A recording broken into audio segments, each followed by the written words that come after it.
Joshua 14.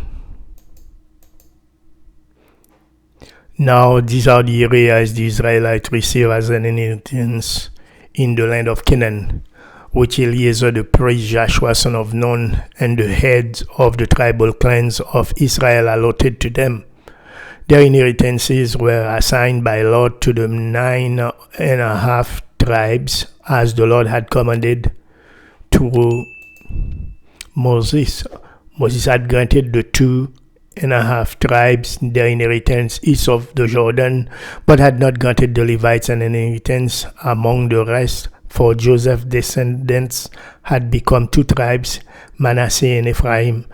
The Levites received no share of the land, but only towns to live in, with pastured land for their flocks and herds.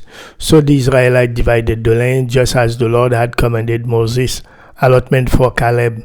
Now the people of Judah approached Joshua at Gilgal, and Caleb, son of Jephunneh, the Kenizzite, said to him, "You know what the Lord said to Moses, the man of God at Kadesh Barnea, about you and me. I was 40 years old when Moses, the servant of the Lord, sent me from Kadesh Barnea to explore the land, and I brought him back a report according to my convictions. But my fellow Israelites who went up with me made the hearts of the people melt in fear. I, however, followed the Lord my God wholeheartedly. So on that day Moses swore to me, the land on which your foot have walked will be your inheritance, and that of your children forever, because you have followed the Lord my God wholeheartedly.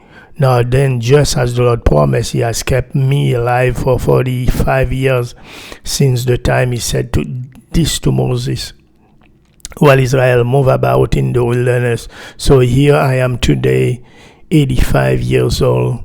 I am still as strong today as the day Moses sent me out. I am just as vigorous to go out to battle now as I was then. Now give me this hill country that the Lord promised me that day you yourself heard then that the Anakites were there, and their cities were large and fortified.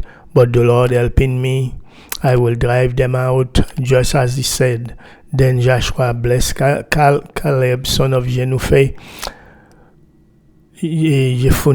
and gave him Hebron as his inheritance. So Hebron has belonged to Caleb, son of Jephunneh, the Kenizzite, ever since, because he followed the Lord, the God of Israel, wholeheartedly.